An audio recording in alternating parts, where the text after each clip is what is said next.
All right, now I'm going to share screen. And we should be underway. So, you know, most of the seminars I've seen in the past and articles that I've read really just, I'm sorry. I forgot to introduce myself. So I'm Steve Heischman. I think most of you know me, but some of you are from NIA. So I'm the training director at NIDA. And Emily? Hi, sorry, you cut out. Hi, I'm Emily. I am a postdoc at NIDA. I'm in the Harvey Lab, and I was in your position probably like around 10 years ago. So I just offered my services and volunteered to help with the seminar. Yeah, and so Emily is going to be helping us discuss the various examples that you have on your handout. And hopefully everyone has that handout available either on your desktop or your screen or a printout. So, because we're going to be referring to those. And what I realized that we're going to be putting you into breakout groups. And when you're in the breakout rooms, you won't be able to see the slides. So that's why you need to have the sheet there in front of you. Okay, so back to what I was saying. So most seminars I've seen really just focus on writing your personal statement. But I think, you know, as important, if not more important, is the time that you spend thinking about what you're going to write and what you want to convey. So we're going to be talking about both the thinking and the writing of your personal statement.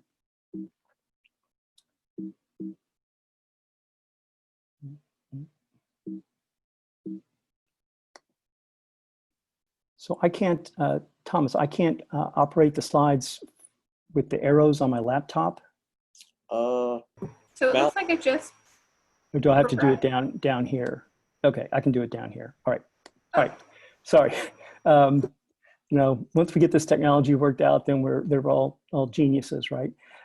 So guys, listen, before you do anything, before you start thinking about your statement, before you start writing about your statement, what I want you to do is go to your favorite bookstore online and buy this little book, The Elements of Style by Strunk and White.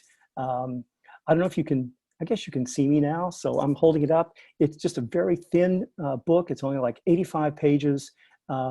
E.B. White, you might recognize as the author of Charlotte's Web that perhaps you read when you were a child.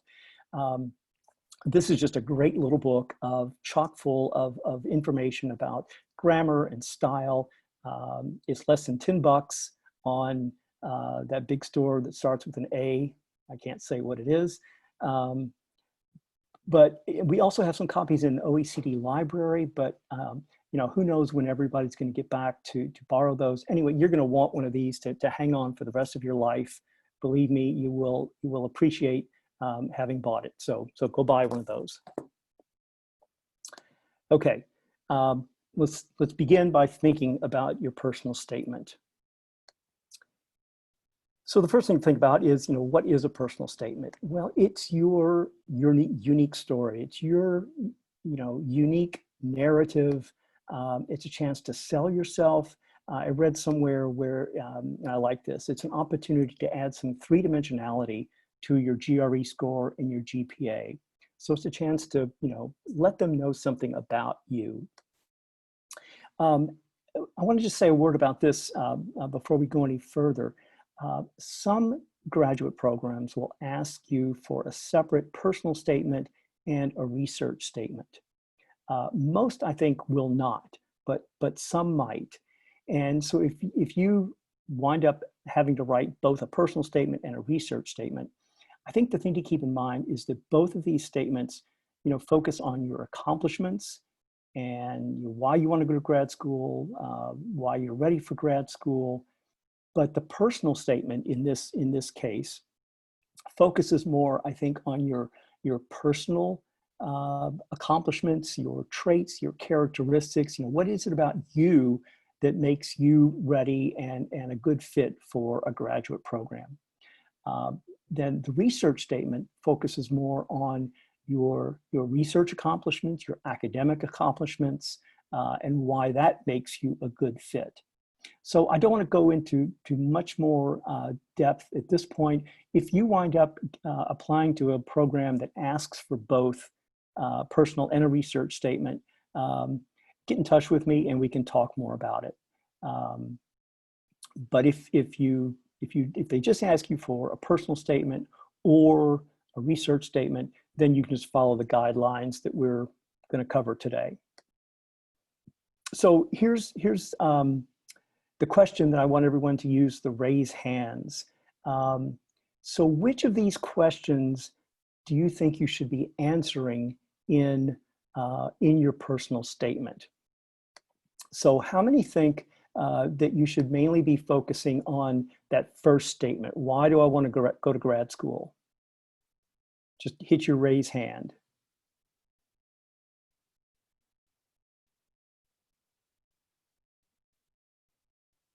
Okay, a few of you, a few more. Okay. So it looks like a little less than half. How many of you then think you should be focused on the second question?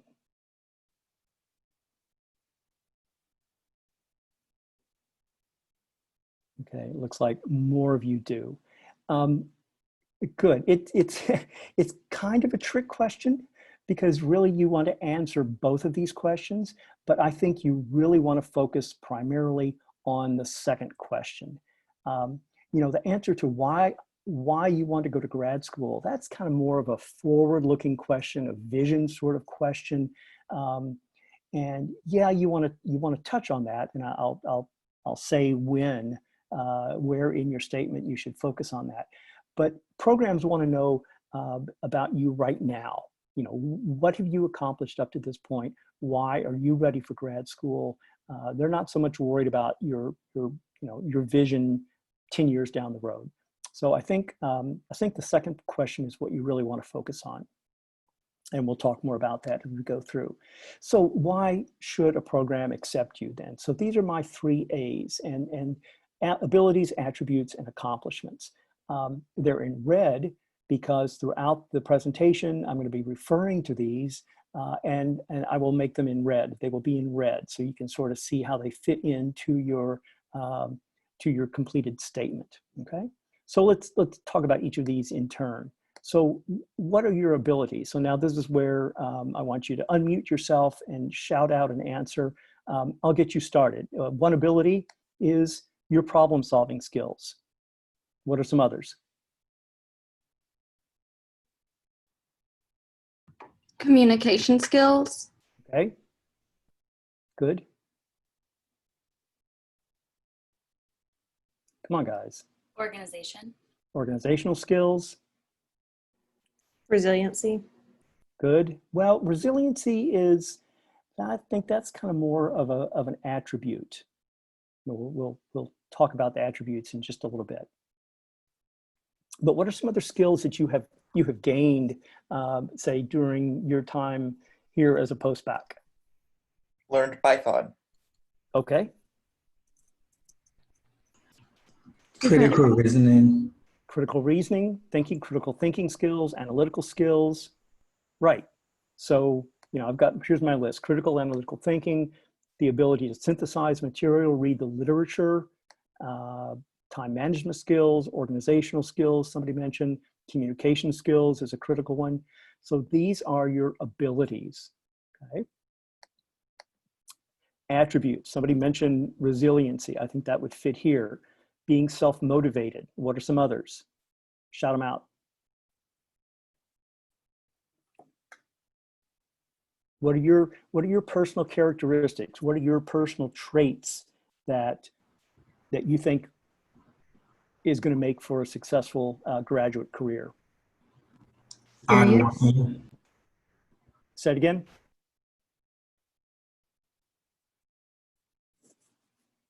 Again, please.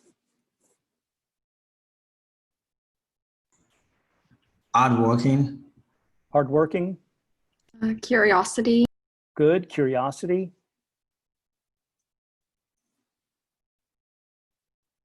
Anybody else? Team player. Good. Team player. you're committed to research, you're passionate about research, you love research, your perseverance, you know, when things get tough, you keep plowing ahead, you pay attention to details. Somebody earlier mentioned resiliency. You know, these are all attributes that you've developed over your life, and more importantly, what you have developed, you know, as part of your research experiences to date. And these are you know, going to stand you in good stead once you get to graduate school.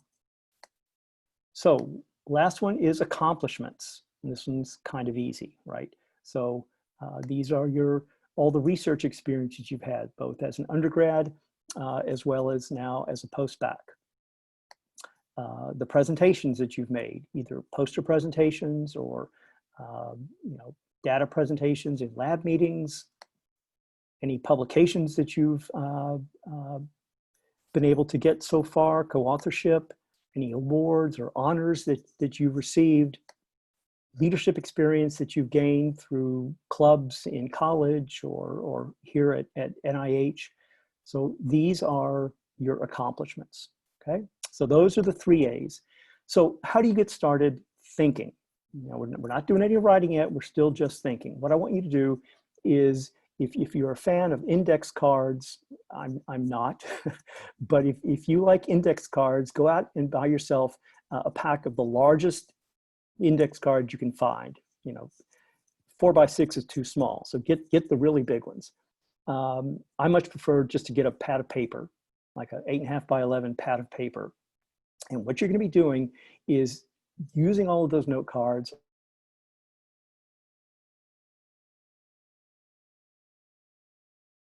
or think.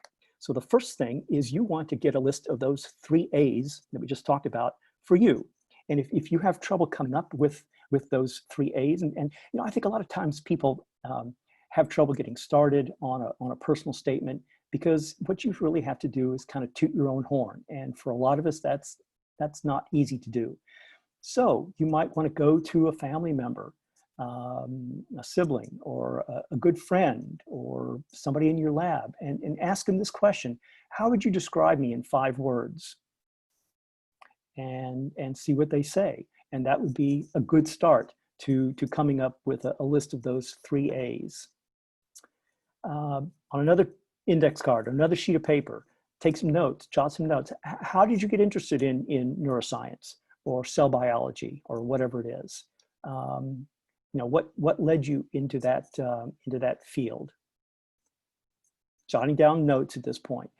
Take a separate piece of paper or separate index card and list all of your research experiences. These are your accomplishments. These are your abilities, and one page for every research experience, because we're going to fill that out in just a little bit. Another sheet of paper, awards, leadership roles. Again, these are your accomplishments. These are your abilities. Why do you think you're a stronger candidate than others? Another sheet of paper. These are your attributes, those character traits that we were just talking about. Did you overcome any obstacles? Again, attributes such as resiliency or perseverance come into play here. Are there any gaps in your record? Again, all these are on separate sheets of paper. Any gaps in your record that you want to explain? And then, here's the kicker. If you can come up with one sentence that encapsulates your career vision, you need to do that, because that's going to go into your personal statement at a critical place, actually 2 critical places. Okay, so what is your vision? What is your goal in terms of a career?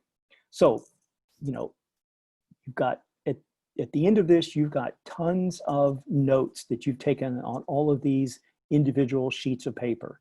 And that's all I want you to be doing at the beginning. Let's talk a bit about the research experience details, because this really will sort of be the meat of your personal statement. So again, for each of those, take each sheet of paper that you've got a separate research experience on. Again, just in bullet form, just like on my slide here, the institution, the department, the professor, or the PI that you worked with, what was the research question or hypothesis? Because you don't know exactly who's going to be reading your personal statement.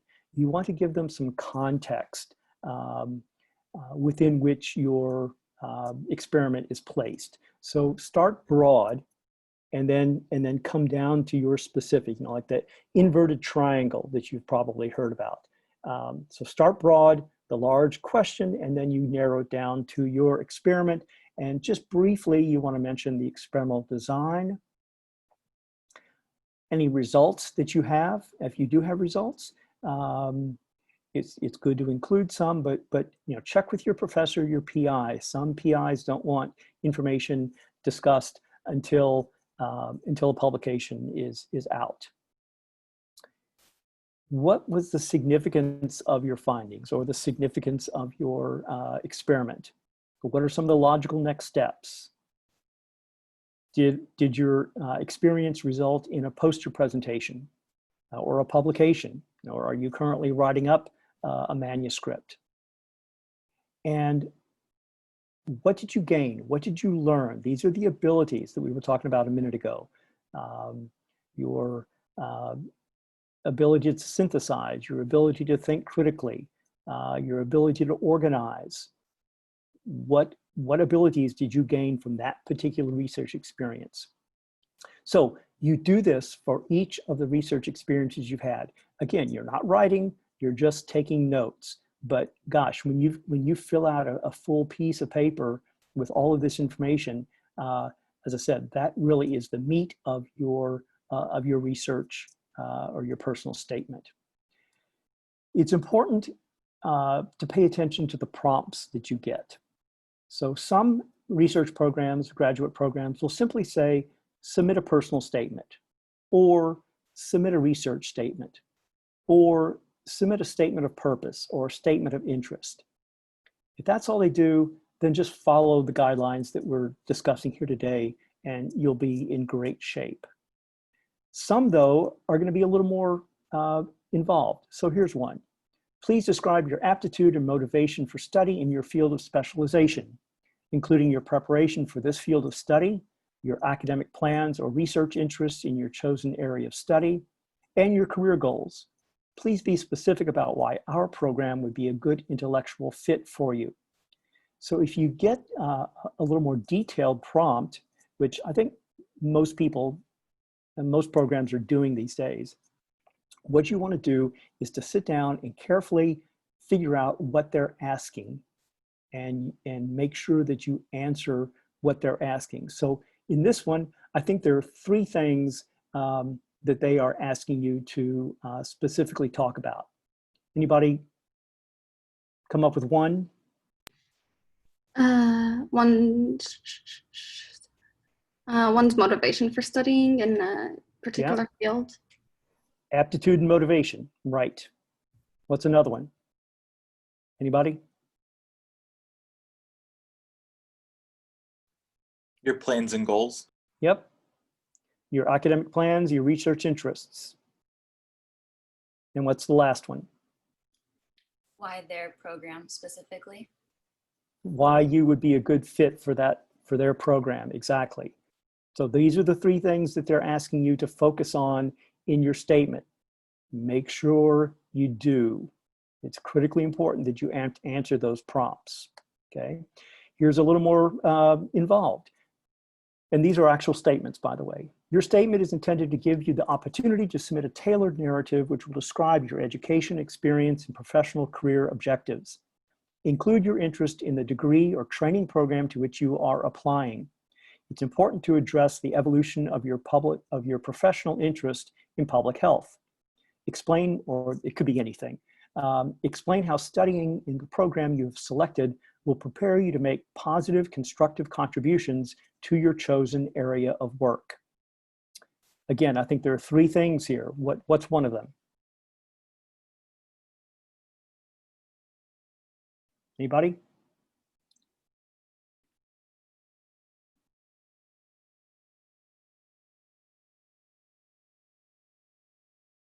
What's one specific thing they're asking you to respond to here?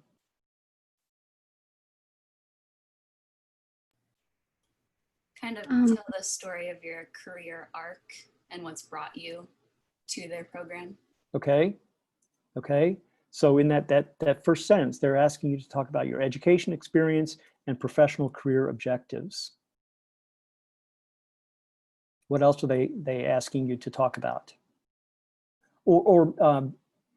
Eric, was that you? They're asking you to talk about the evolution of your interest in that area. Yeah. Yeah. So here are the things that I focused on. So education experience and professional career objectives, the evolution of your professional interest, and how you're going to make constructive contributions to that area. So a little bit different. Here's one even a little more involved. Please describe how your personal background informs your decision to pursue a graduate degree. Please include information on how you have overcome barriers to access opportunities in higher education, evidence of how you came to understand the barriers faced by others, evidence of your academic service to advance equitable access to higher education for women, racial minorities, and individuals from other groups that have been historically underrepresented in higher education, evidence of your research focusing on underserved populations or related issues of inequality, or evidence of your leadership among such groups. Okay, so they're asking for slightly different things here. What's the first thing that you notice? What do they want you to talk about? your own background and own, like where you came from and how that's and motivated and kind of informed your, I guess, why you're going to graduate school. Okay, okay. And what are two words that are repeated in the first 5 lines there?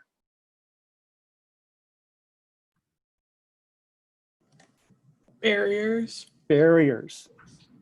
And then they want you to talk about, you know, racial inequities, underrepresented minorities, and the experience you have in that area.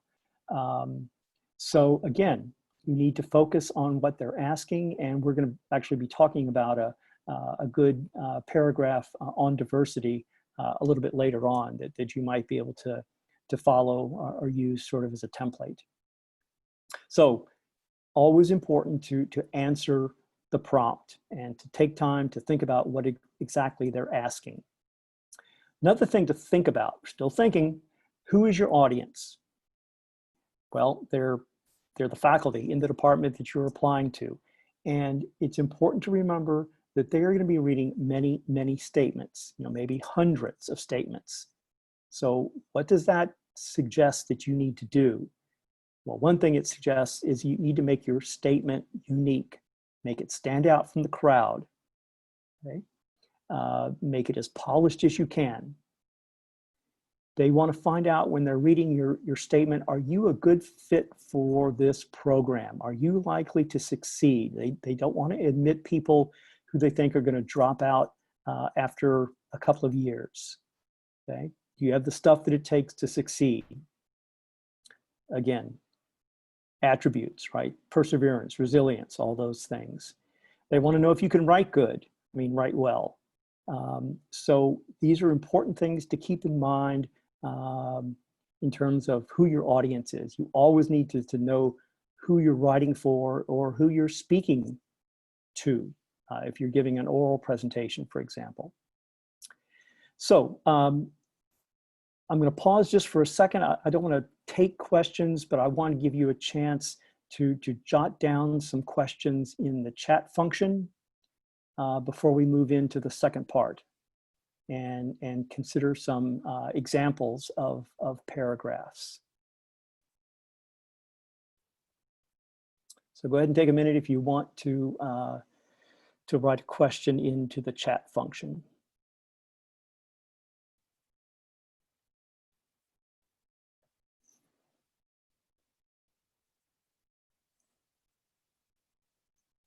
Okay, let's go ahead and then talk about writing your statement. So you've spent all this time taking notes, thinking about your career goals, your visions, all of the experiences you've had.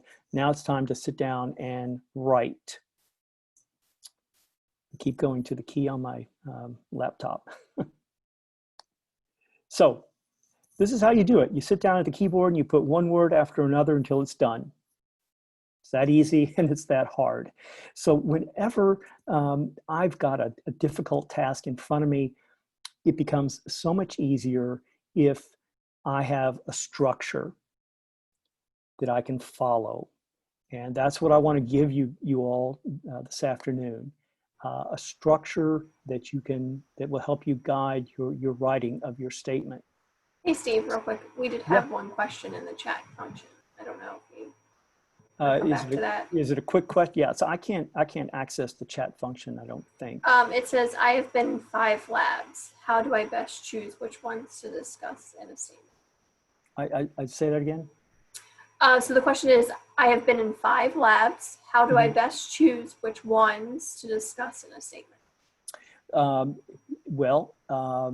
would say, pick the 2 or 3 labs that that you thought you had the best experience in, you have the most to talk about, the experiences that you learned the most in, that you gained from, and if some of them aren't particularly related to the graduate program to which you're applying, I wouldn't talk about them. Also, So, I would add what would you about, say? like, your letters of recommendation too, like to think about if someone that, like, if you're getting some letters of recommendation from one of those 5 labs or 2 of those 5 labs, be sure to discuss that in your statement. Right. Yeah. Good point. Good point. Okay. Good. Thanks, Emily.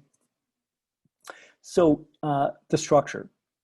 I think a personal statement, a good, concise personal statement has 3 parts in 2 sections. The first section is what I'm calling the core section, and it has 2 parts, the introduction and the body. It's the core because that really probably won't change very much from the different schools that you apply to. And we're going to come back and talk about each of these in turn. And then the second section contains the third part, your conclusion. And this is very much tailored to each program that you apply to. So you will have as many personal statements as you have schools that you're applying to, okay? So let's take a look at each of these parts.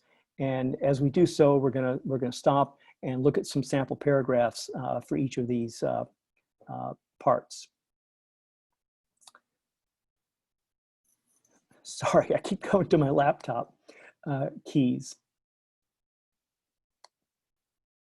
Okay, so first, the introduction.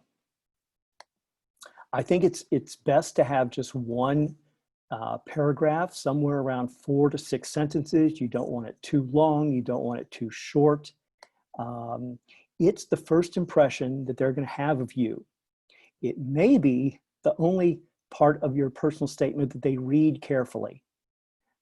So if that's the case, and they may just skim the rest of it. If that's the case, you really want to make a good first impression. If you have a story or an anecdote or something that may hook the reader, think about using that. If you don't worry about it. Just a really good, concise opening paragraph will do the trick. And you want to end this introduction. The last sentence should be that sentence that we talked about earlier. What is your career vision?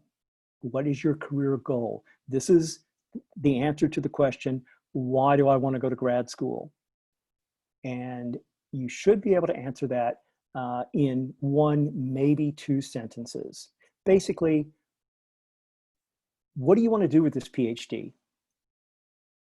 Okay, that's your vision, that's your career vision, and I would end the paragraph with that statement.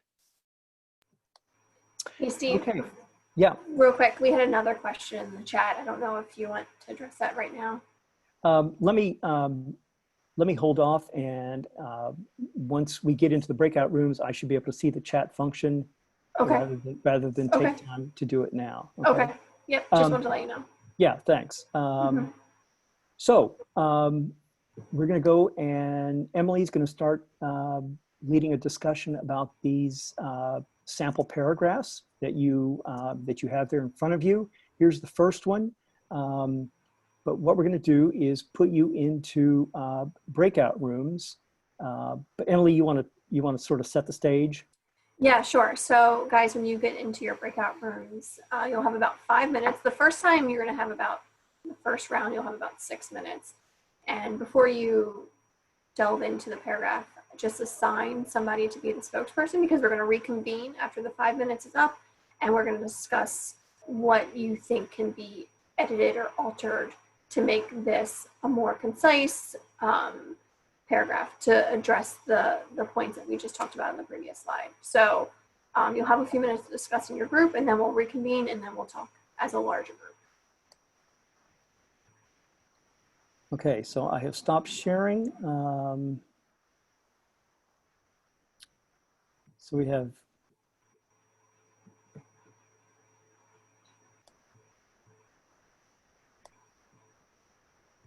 okay, there are 14. yeah, mine's saying 16 participants into 4 rooms. Oh, okay. That's great. So so yeah, so I'm gonna put you all into breakout rooms, and as Emily said, first thing, choose a spokesperson. Somebody else should sort of watch the time. So I'm gonna set the timer. Yeah, and I think it might let them know, like, if they have like a minute left. At least that's when I've done breakout sessions before. Something pops up and it's like, you have 1 minute left. Yeah, I think so too. So I'm going to set the time for 6 minutes. And okay, you should be going and joining your breakout groups.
Hey, Steve, you put me in a breakout room.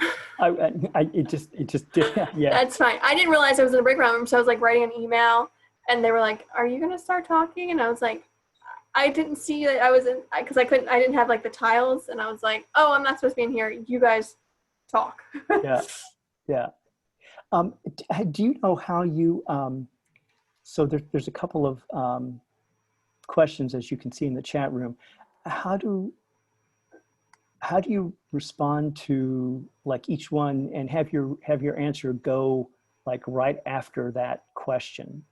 Oh, I don't know. Is there I a way to think, do that? well, you can make it everyone, or you can do privately as well. Yeah. The other thing is you could just do at their name. Like you could just like type at Erica or at Richard. Yeah. So actually, I tried to send you when I realized that you were in the group, I tried to send you a note in the chat, and it wouldn't let me. Okay. Because you weren't in the meeting, you were in the room. Right. And I was like, I didn't think I was, it said I was in breakout room 1, but I didn't see anybody else in there and everyone was being silent. So I just thought it just put me in a room by myself. And then they were like, are we going to start talking? And I was like, oh, no. Like you guys start talking. I'm going to leave. Sorry. I didn't realize. So do you see that, do you see the second question about in the chat about, keeping it professional and not putting too much flair into the first thing? I mean, what would you say? I mean, I was just going to say, you can, if you have a story, you can say that without a lot of. Well, I think that's the difference. Like that's where like when you write well, you can do that without like a lot of flair, like a lot of fluff. Like Yeah. I think that goes back to being succinct and writing concisely. Like you can grab someone's attention without, shouting or have fluffy words. Yeah. But I think that doesn't necessarily mean it's not a challenge. Like this is why I think it takes long to write a personal statement. Yeah. So, can't type. So this, when I respond to this, everyone's gonna see that, right? Everyone is going to see it but everyone did see the question. So I think it might be good if everyone did see the answer. Yeah.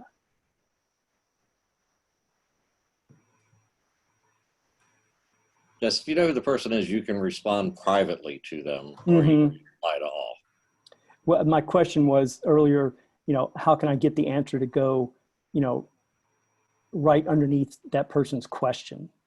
And I'm not sure that there is. Yeah, I think it would have to, do you even do Q&As? I just jump between most meeting systems so much I can't remember anything. No, I guess that's because we're in a meeting. If you were in an event, events have Q&As, I guess, because of the sort of the structural, and so your answer falls under the thing. Okay, I'm closing the breakout rooms now. And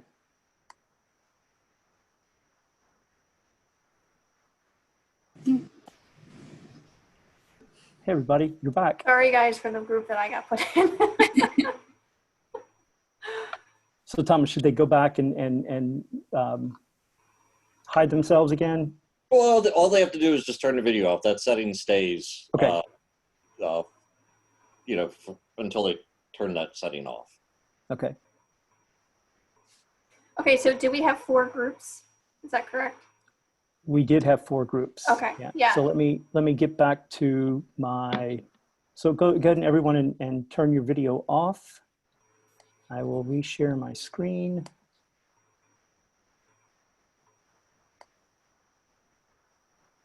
Okay. Yeah. Okay, great. So let's hear from group 1. Let's see how you would edit this paragraph to make it more aligned with what we talked about in the previous slide.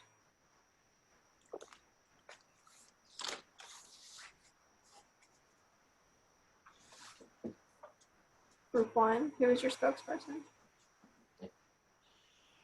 Oh, maybe they don't know what their group numbers were. Okay, so whatever breakout room you were in.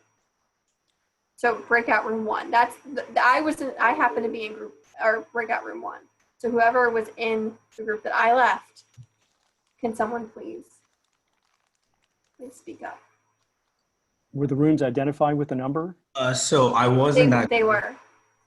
Yeah, so one of the things that we talked about was the first beginning part where it was like my purpose in undertaking graduate study, I felt like that shouldn't be like in the introduction.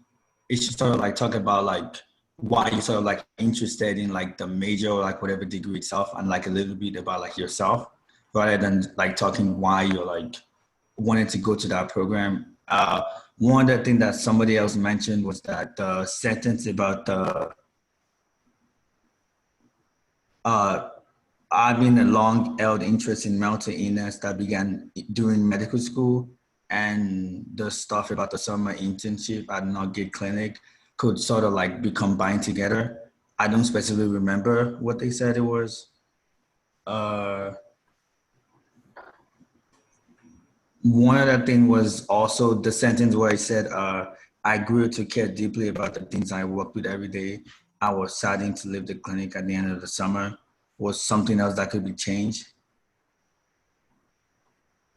If someone else in our group that made that suggestion could sort of like expand more on that, because Well, we can move on to another group too.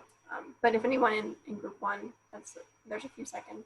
But I think you hit a lot of things that we were thinking as well. Okay, so group or breakout room 2. Hi, yeah, so in general, we really like this statement. However, we thought that the statement at the end where I grew to care deeply about the teens I worked with was a bit unnecessary because it didn't really add that much to the introduction. It was just kind of filler. I personally liked that in the beginning, this person just straight up stated their purpose, just, an introduction to it, obviously. Hopefully they would later on go into more depth as to what they would get out of this kind of program. And yeah, that's kind of what we talked about. Okay, yeah, that's great. Okay, so breakout room 3. So the first thing that we talked about was their word choice saying that they were saddened to leave the clinic. And we would just like kind of delete that half of the sentence, maybe combine the first part with the previous sentence just to keep things positive. Because we thought it was important to show that they were passionate about their research and actually cared about the patients, but they'd just keep it positive all the way through. And then there are some other sections throughout where they could just kind of clean up their word choice or kind of condense some things. I think that they don't need the sentence that says I became fascinated by whatever. They could just say, like, my interest in mental illness began in high school, and then it deepened during my undergraduate courses, and just go from there. Okay, that's great. All right, and then finally, breakout room 4. Hey, so I think a lot of people said what we had talked about, that maybe it was a little bit long and we saw some sentences that you could combine, like we thought maybe the second and third sentence. Someone made a point in my group that I thought was interesting, that high school is kind of a little maybe early and doesn't really necessarily add that much to your like experience or whatever. Kind of echoing what I think maybe the first group says was that I think, and some people in my group thought that it could flow a little bit better if maybe you started with that anecdote at Northgate Clinic, like almost like kind of swap the second half of the first half, and then That's an interesting take on that. like Steve was saying kind of previously, like maybe end with that statement of like, this is why I want to be a therapist. Yeah, that is an interesting idea. But yeah, I think that was Okay. Yeah, we'll start with breakout room 4 on the next one. So that way your comments won't be repeated. Okay, so then Steve, do you want to go ahead and advance the slide to see? So similar to what a lot of the group said, we eliminated some sentences, and so that is highlighted or that you can see is it's scratched through, and then some of the edits are in red. And so getting rid of the my purpose and undertaking and using I wish to begin a graduate study. I think a lot of times, or a lot of people said that they would get rid of the I became fascinated sentence. And so we got rid of that as well. And so then we edited another sentence in red. We said that I saw significant changes in the patients during the 2-month stay.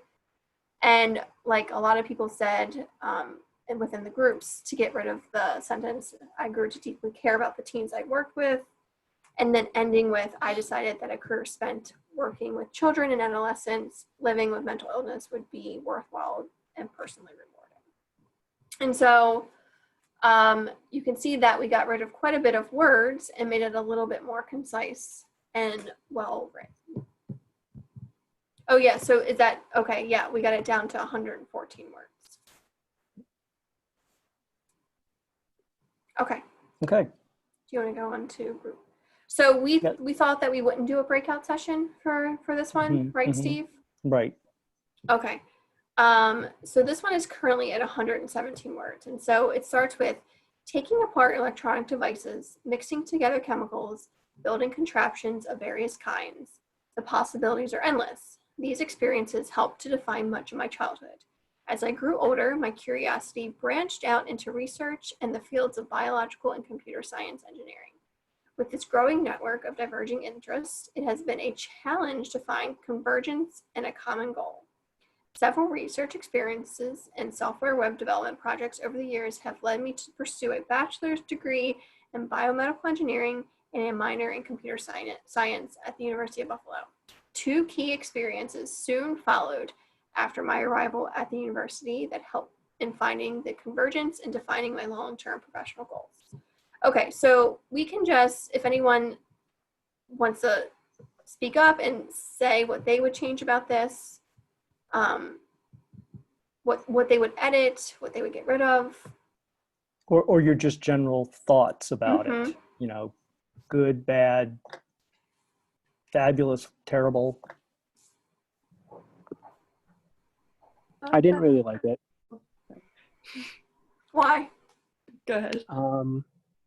I thought that the first sentence felt a little like cliche and like they're trying too hard, and it just, and also there's a lot of vague language being used throughout the paragraph. Like the last sentence is saying I had these 2 key experiences that are really important but don't say what they are, and also I didn't like how they identified that the main challenge they've had is like kind of struggling to find their what their interest is. Like, I don't know, I just thought it was poorly constructed and unclear. Also, we don't really know where they're applying to. Like, it doesn't name a program. Right. Yeah, I also thought it was pretty vague. Like, what are the long-term professional goals? What are these experiences? And like all this like personal stuff, like I don't think it really adds anything. Like it does create this sense of confusion. Like, did these experiences help you converge and find a common goal? Like, did you ever find that or no? Yeah, I would. Yeah, so you guys think it leaves like a lot open, like it, Yeah. Like the committee would probably be like, we're not really too sure what this person wants, right? Yeah, at least kind of define in a sentence what those 2 key experiences were. Like there's, it's just 2 key. I mean, if you're gonna put that in there, and yeah, I don't know. I was like, yeah. I think they could start by defining those experiences, and then that would help them converge their interests and say, or even talk about their experiences in high school and how like a defining moment allowed them to figure out what they wanted and why they did their bachelor's degree and what they did, and then actually define their career goals. So did anybody think that they might have spent a little bit too much like leading up to like their bachelor degree? Like if this is like, if you're applying to graduate school, Yeah.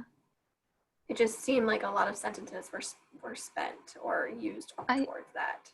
I feel like I remember thinking that the committee, the people reading it have your other application material and are going to know what you majored in and what university you went to. So you can like, yeah, I don't know. So it's maybe not the place to spend. And yeah, it's also just you're applying to graduate school.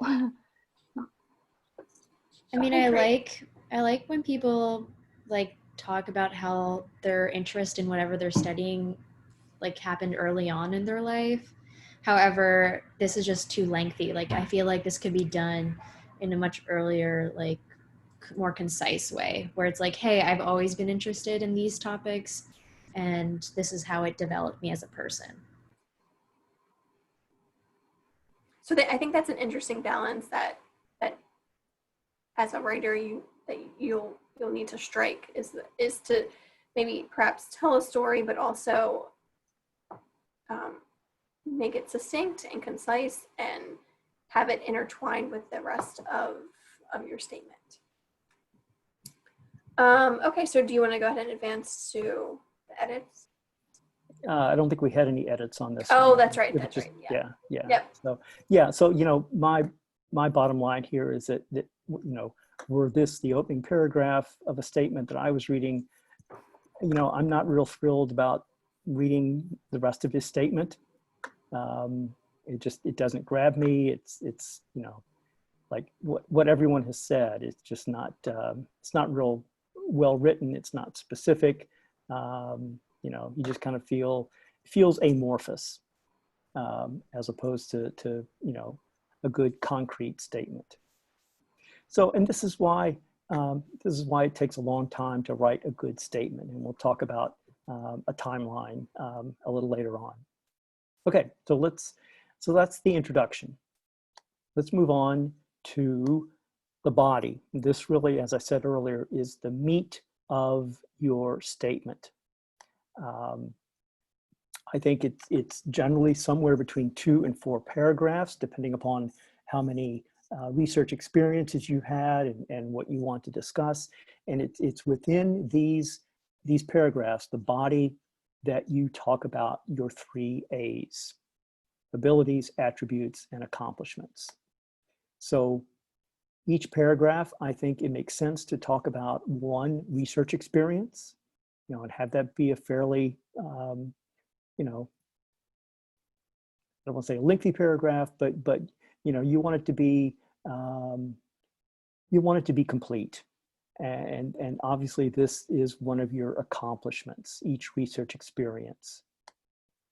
You want to emphasize, you know, what you gained, you know, besides going back to those notes that we were talking about earlier, where you mentioned, you know, the institution, the professor you worked with, or the PI. You say a little bit about the experiment, and then you also emphasize, you know, by doing this experiment, I gained this, I learned this. So you talk about your abilities and attributes. If you can, and it makes sense for your various research experiences, you know, they're somewhat linked. If you can sort of make it look like that there is some intentional progress as you went through your different experiences, that's good. If not, don't sweat it. But ideally, it shouldn't just sort of look like, you know, a random hodgepodge of different experiences.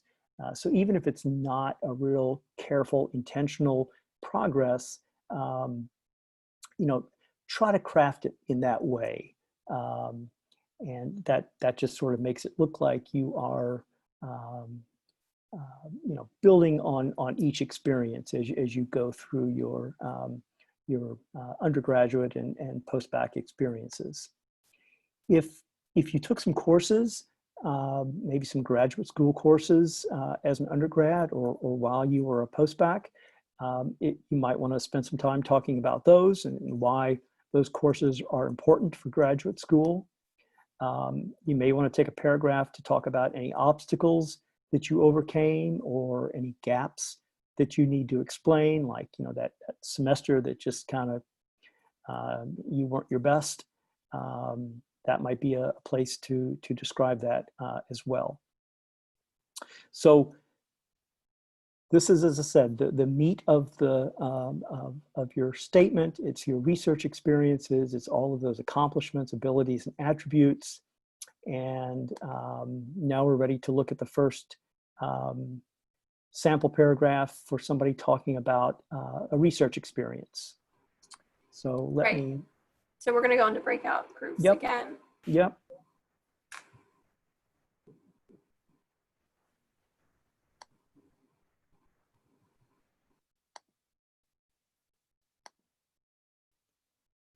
So where is my break? Oh, there they are.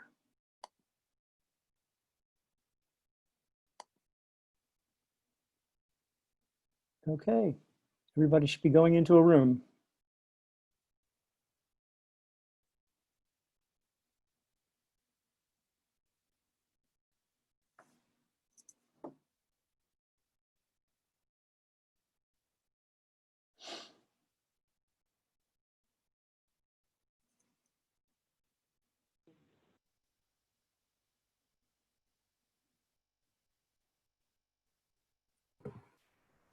Okay. Yeah, I was put into the other, into the breakout. I It's guess, fine. I just told him I was leaving. yeah, I guess it's, they only, because I had set up Thomas as a co-host ahead of time. Oh, I mean, it says I'm a co-host, but maybe it's fine. It's fine. Yeah, I guess, is that maybe true, Thomas, that I was part of the, because I just put Emily as a co-host today, that they still just recognized her as a participant? it sent me to a breakout room too. So Oh, it did? yeah, Okay. I went to the same one, which is kind of neat to know. We figured that's what it was doing. That Yeah. whatever the initial break the system does, it continues to. Yeah, yeah, and I didn't go back and change the time, so they're having 6 minutes here, but that's okay. Okay, that's fine. We're probably running a little tight on time. You can always, I guess they're in there, but you can, I assume, end it early if you need to. It gives them that 60-second warning, I think. Yeah. Stop the time. Yeah, that was the thing I was wondering if so they should be following watching the clock. But does it start to give you that countdown only when I hit close all rooms? That specific one, there's when you give it a set time, there's a permanent countdown that is running the whole time, so they can see what's left. But when you do the one where you with no specific time, once you hit that, it's a 60-second countdown. Gotcha. Yeah.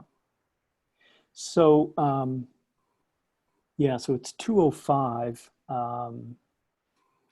We still have this one and the other body one to go to in the conclusion. Do you want to maybe skip the next body one? Or do you think? That second body one, though, that was a really good one, wasn't it? It was, yeah. And maybe we could just, maybe just kind of speed up their reporting. I know it's, Yeah. it's I think hard. the only thing with the third one, the second body research one, was it was a bit long. It was good, but it was maybe a little bit long. Yeah. Well, maybe we just do that not in groups. What do you think? Would that speed it up a little bit? And you can Okay, just yeah, we can you just just focus on, we think this is a really good one, but with these edits, we've cut it back a Okay, lot yeah, and they'll get that in the email. without changing the content all that much. Mhm. And then we could do a breakout on The conclusion. Oh, die. Kenzie, what are you I'm doing sorry. here? I said my internet cut out, and then Oh. now I get back in my. You can just hang out with us. Yeah. Oh, no. She's the spy. Yeah. I always So- knew there was. So do you think we should do the breakout for the conclusion? Yeah. I'm Yeah, trying- okay, great. The first, there was, let's see, there was a first conclusion and then that diversity statement we were just going to Yes. talk about. Yes. Okay. Yeah, so I think let's just make the second one, the second body, just kind of a real quick discussion. Right. Do you still want me to read? Would you like me to read it out loud? Or should- No. I mean, Okay. they should have read it ahead of time. Okay. Cool. Yeah. That'll save some time. Yeah. Um, and So with the breakout, do you just want me to tell each group to say one thing for the yeah, body? that'd be Okay. good. That'd be Okay. good. Yeah. Yeah. Yeah, and then hopefully we should have some time at the end for some questions, which I really hoped we could. So I think if we do that, it'll make things go a little faster. Okay, cool. So I still see Kenzie up here in the participants groups. It doesn't look like she's in a group. Maybe she- Okay. I don't know how to get back. Well, I don't think she can get back on her. Yeah, I don't think she can. So Kenzie, once you leave the room, the door's locked. It's fine. Uh,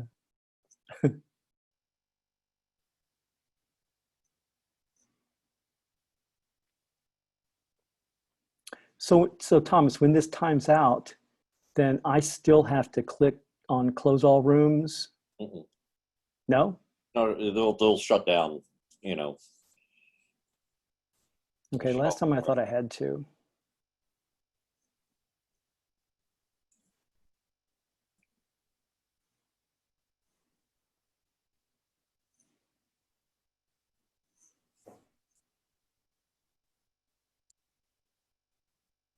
Nope.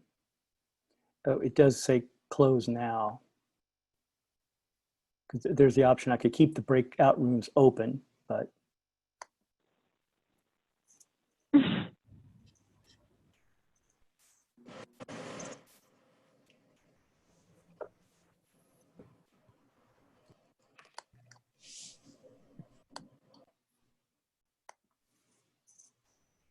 okay, we're back.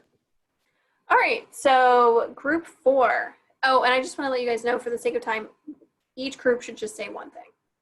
We want to hear what you all have to say, but we also want to have it have it finished by 2:30. So, group 4, let's start with you. Okay, so we said that we thought the end, like the last couple of sentences just talking about how great the NIH was a little bit vague, and we thought that they maybe should try and make it more related to them and how it's affected their growth. But overall, we would like the paragraph a lot. Okay, cool. All right, so group 3. Yeah, so one of the things that we noticed is that they kind of talk about their exact research skills and then they go afterwards their objective, and we thought maybe they should actually switch that and state their objective first and then their research skills. Okay, cool. I think that's a good suggestion. All right, so group 2. So we thought that there was just too much jargon. I know for me, I don't really understand anything about biology, and maybe this program that they're applying to, they understand that jargon, but it kind of lost me on the big picture of this research. Like, what is it? Like, and there wasn't that many skills as well. Yeah, so you would like to see maybe how like these particular skills would address like a big picture question or a big research objective. Or how they like apply to the program that they're going into or something like that. Yeah. Okay, so that was that group 2? That just went? Okay, so now group 1. I think we agreed with everything that's already been said, but just making it more personal and talking about more of their attributes, especially in the research portion. They just talked about like specifically what their lab is doing and not how they contributed or what they learned. Yeah, so it does seem to be lacking in the attributes. It's a good point. Yeah, so we agree, as what group 4 said, that to get rid of the last few sentences talking about how amazing it is. No, I mean, it is amazing to work at the NIH, but I just think it was probably fluff for this portion. And then there we go. Okay, so for the sake of time, we had originally thought that this would be another breakout session, but for the sake of time, we are not going to do that. So if you guys have the handouts, you guys can go ahead and read this or read this at a different time, and we can just advance to the edits that we thought would be helpful. Yeah, I think in general we thought this was pretty well written, but just a little bit wordy, and so we sort of didn't want to skip it completely because we think this is a good example of a research experience paragraph. And so, yeah, we just took out some, I'm sorry, Emily, go ahead. Oh no, it's okay. So yeah, we just took out some words, and there's a sentence, 2 sentences towards the bottom that we took out, and then we did some minor edits to make it a little bit less wordy. But overall, both Steve and I did think that this was a good example of the research experience portion. Yeah, so in doing so, we went from 259 words, that's pretty long, to 219. And again, we'll be sending you all these slides. That's right. Okay. Okay. And so then the conclusion portion. Yeah, so so then the last part, the tailored part of your statement, after you have your paragraphs describing all your research experiences, and within those paragraphs, again, you're emphasizing your what you learned, your abilities, attributes that you picked up on. Now, this is where you tailor it for a specific school. And again, I think this is 1 or 2 paragraphs, just depending on how you think it should go. Here you want to basically say in so many words, okay, you've read all of my research experiences. Because of this, I am absolutely ready to start graduate school. I'm confident that I'm ready. I'm confident that I can succeed. You want to, let them know that as of right now, you are ready to start a graduate program. You want to talk about here why this particular program that you're applying to is a really good match for you. I maybe wouldn't go so far as to say that it's a perfect match, but you want to get across the point that this program really is up your alley. You want to talk about the faculty with whom you would like to work. You probably will have already made some contact with some of the faculty, perhaps, that you'll be interviewing with. But again, here you want to talk about the faculty that you really would like to work with. And your final sentences, and you might want to make this a separate little paragraph, concluding paragraph.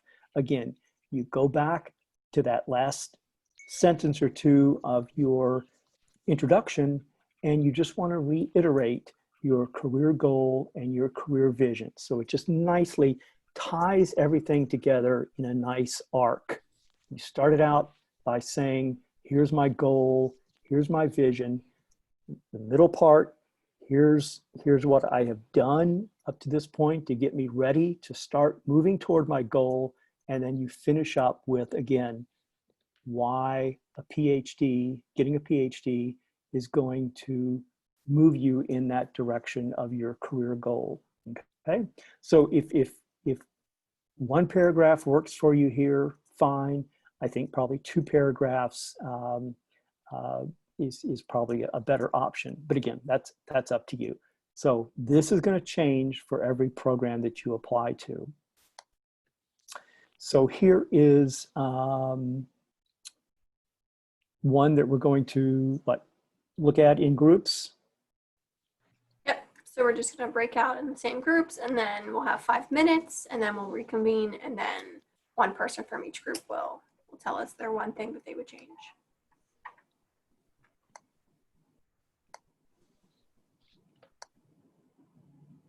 And everybody, I'm going to only give you 5 minutes now. The last one was 6 minutes,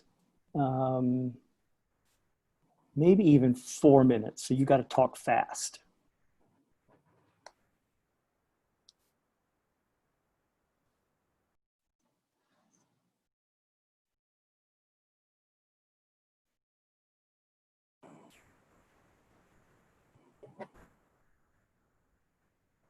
Madeline, we're seeing your picture, and it looks like you have not joined a group.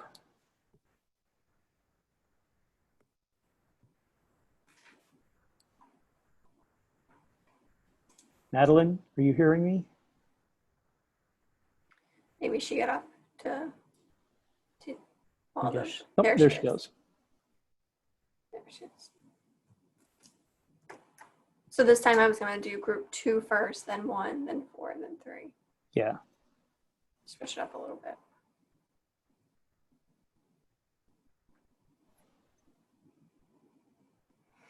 Yeah, and so I think for that diversity statement, I don't, I don't really even think you need to say much.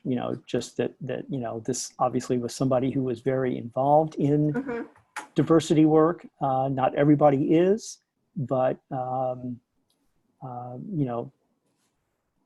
they can sort of use this as a guide to talk about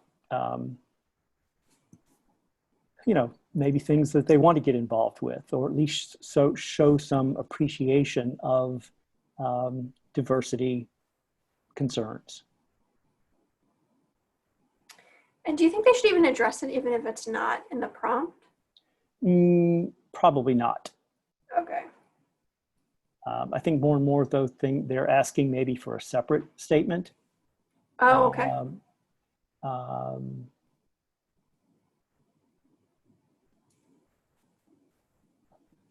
Yeah, I don't know. I guess it's a good question about whether they've. Because I think that might show that they're like aware and like willing to like be like, Exactly. I am willing to learn and help this situation. And it's just another illustration of some attributes that they have. Their concern about equity issues and diversity, and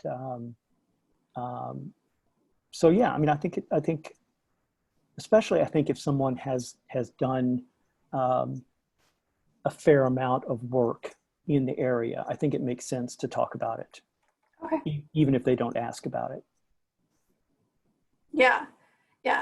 I would be surprised. I think I would be surprised if most schools aren't making that shift to like, yeah, hey, talk to us about diversity and what you've done to address it. Yeah. So I would suggest, again, just for the sake of time, we not even really entertain any discussion about it. Mm-hmm. Just say that we think this is really good, and you could just say some of the things that we just talked about in terms of not everybody has done that much, but if you have done some thinking, it can't hurt to talk about it. Okay. Great.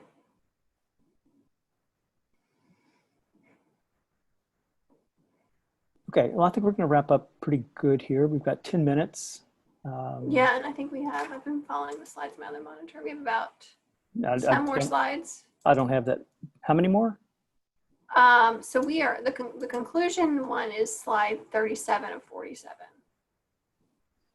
Okay, I'll zip through some of these other ones. I think they're pretty. Yeah, like slide 40. Yeah, slide 46. Not much to say about them. Okay, yeah. We are back.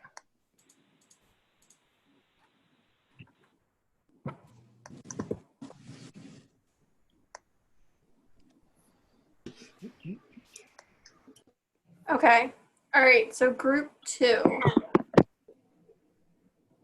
Tell us something. One thing that you would edit or change.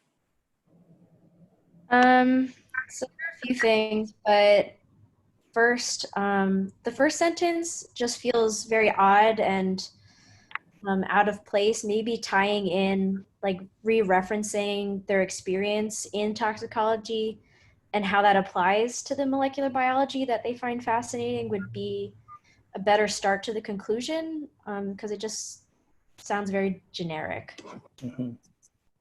Yes, I agree. Okay, great. That's a great suggestion. Okay, so group number 1. Go ahead and tell us something. So I guess if I just had to pick one thing, it was that I think people in our group said it was just generally too wordy, and I feel like they could have condensed it or made it more concise and used especially less words when talking about which faculty they want to work with. Yeah. Yeah, maybe perhaps like if the faculty members were in the same department or like same like sometimes they have like different programs within departments. That could have been an option, like Right. saying. They could Okay. connect the faculty if they had some kind of commonality. Yeah. Mm-hmm. Okay, so group number 4. Let's hear from you. We thought that they showed that they had done research into the program by like talking about the rotation and like the curriculum, but thought it may be done like kind of clumsily with how much words it took up. Yeah, I think that's a good suggestion. So maybe making it like, I think it is important to show like you have done some research into the program or like the department and the different faculty members, but perhaps making it a little bit more concise. Okay, so group number 3, let's hear from you.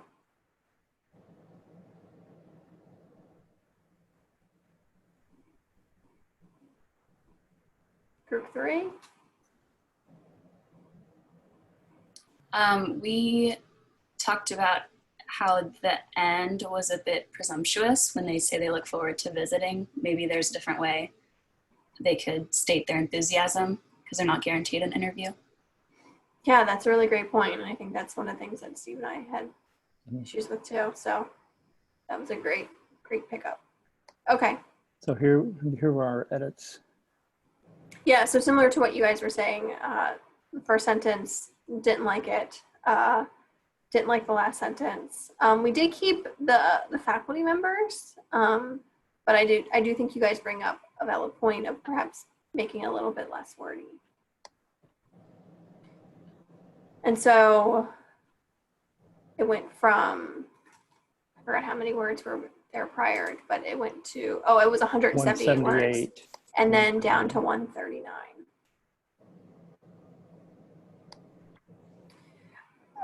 Okay, so for the sake of time, we're not going to break out into the breakout sessions for the diversity paragraph, but I did want to touch on it briefly. Both Steve and I thought that this is a good example of addressing diversity in your personal statement. There are some people who are actively involved in diversity work and some people are not. But I think this is a good template that you can use as a guide to show your appreciation for diversity or your potential work.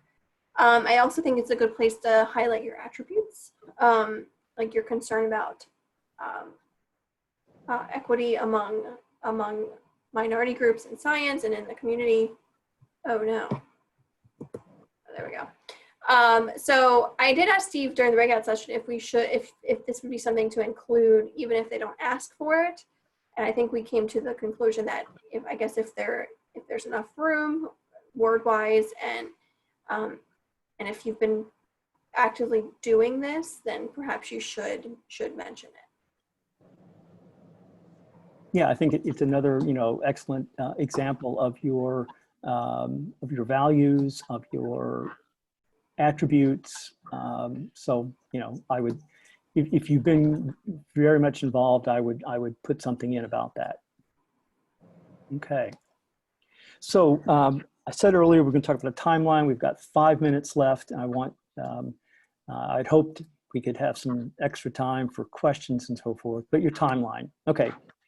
So like I said, you're going to buy and read, not just don't buy it, but read the elements of style. So thinking, I want you to begin now thinking about your statement and till about the middle of August. I just want you to think, take notes. As you begin to think, as you begin to take notes, it's going to trigger other memories. And so just spend these next several weeks thinking about what you want to write and taking notes. And then I want you to start writing around the middle of August and do that for about a month. You're going to have to go through multiple drafts, but that's what you need to do. You can't knock this out in a weekend, believe me. And then I want you to spend another month or so from the middle of September until the beginning of October or whenever you submit your application to edit. So let's talk a bit about editing. Stephen King wisely has said the road to hell is paved with adverbs. So all those words that end in ly, take them out. All right, we're down in September. I want you to read the elements of style again. You want to be concise. Again, these folks are reading hundreds of personal statements. Keep it short. Keep it to a page and a half if you can. Rule 17 in Strunk and White is omit needless words. Be ruthless. Omit them. You want to use a reasonable font size. Again, you know, and provide sufficient white space. If I see a personal statement that is, you know, almost margin to margin, no white space, that's a turn off immediately.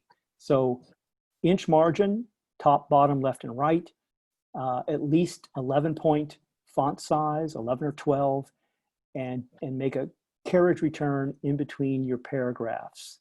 It just is going to make it so much neater and easier to read. You want to use strong declarative sentences, the active voice. I think you know the difference between the active and the passive voice. If not, ask me. You want to proofread it for grammar, for spelling, and then get feedback from your mom and dad, your PI, the postdoc you're working with, me, and don't just give it to them and say, can you give me some feedback? They're not going to give you very good feedback. Or they might, but it's better if you ask them some questions. You know, do you think I'm convincing that I want to go to grad school? That would be a good question for your parents. Do you understand why I want to go? Why I want to go to this program? Were you hooked in that first paragraph and wanted to keep reading to the end? Did I answer all aspects of the prompt?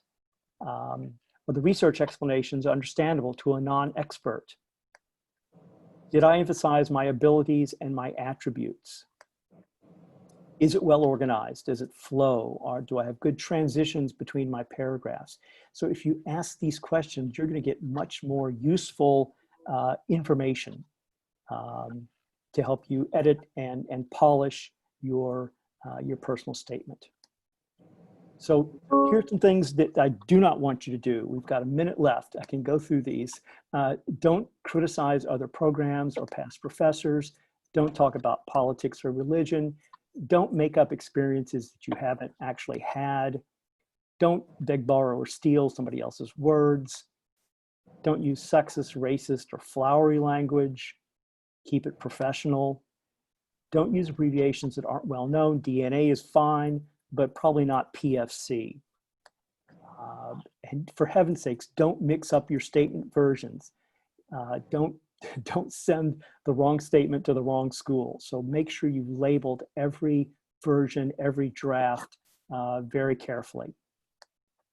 And finally, don't leave any doubt in your statement that you love research, that you're committed to research. They are not going to admit someone who they feel is lukewarm about research.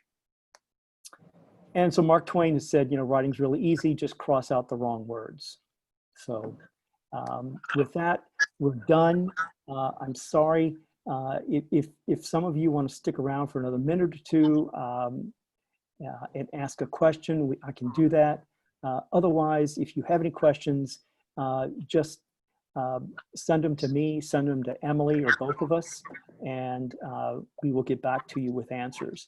And again, please, we really want your feedback on this workshop. So please, when you get that evaluation, fill it out, okay? So thanks very much for attending. I'm gonna hang around for a second, and then we can scoot over to the town hall. Thanks for coming, everybody. Bye, guys. Thank you guys so much. I have a question. Yes. So in a Who lot, so I'm is applying this? to it. Oh, this is Emma. Hi. Hi, Emma. So I'm applying to a chemistry PhD program, and a lot of the statements of purposes want you to state the faculty you want to work for and why. So like, I feel like the person that we just went over their conclusion was a little like vague. Like that was just like, if you looked on their website, that's what their research was. So I was just wondering, how in detail should we show them that we've looked into their research without going into too much? Because they know their research, but we want to show them that we did the research for them. Right.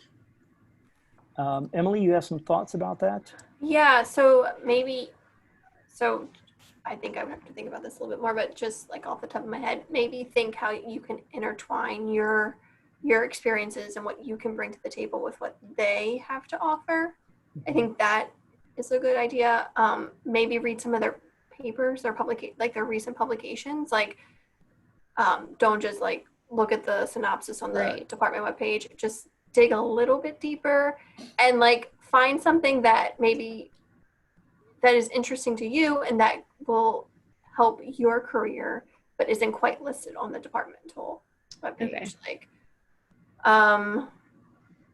that's a really good question. And I think that's why it takes so much time to write this. Like, I think finding that balance and making it, you know, fit the limits of the words, of the word boundaries, and making it concise. But those would be that would be my suggestion, like just off the top of my head. Okay. Yeah, Well, and you know, it's likely that, you know, you've already made contact with some of these faculty members. So, you know, you may not have to go into a lot of depth and detail because they already know that you're applying. But I think Emily's point, the first point that she made was really good. And that is, if you can tie in some you know, experience that you've had, some you know, abilities that you've developed, and skills, lab skills, and tie that in with what they're doing. I think that makes it much more personal, right? It does, and I think it shows what you can contribute, and I think that's really, like, a lot of faculty members are looking for that. Right. It shows them that you've thought about how you can integrate yourself into their lab, and I think, you know, I don't think your run-of-the-mill applicant probably has considered that. okay, thanks. That was really helpful. Good. Cool. Good luck. Thanks. Okay. Anybody else have a question? There's about five or so folks left.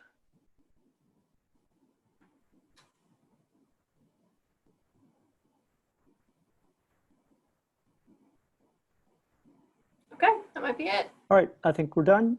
Thanks so much, Cool. Emily. Thanks, Thank Steve. you Appreciate it. guys. Bye-bye. Yeah, Appreciate thanks. it. All right, see ya. Bye. See ya.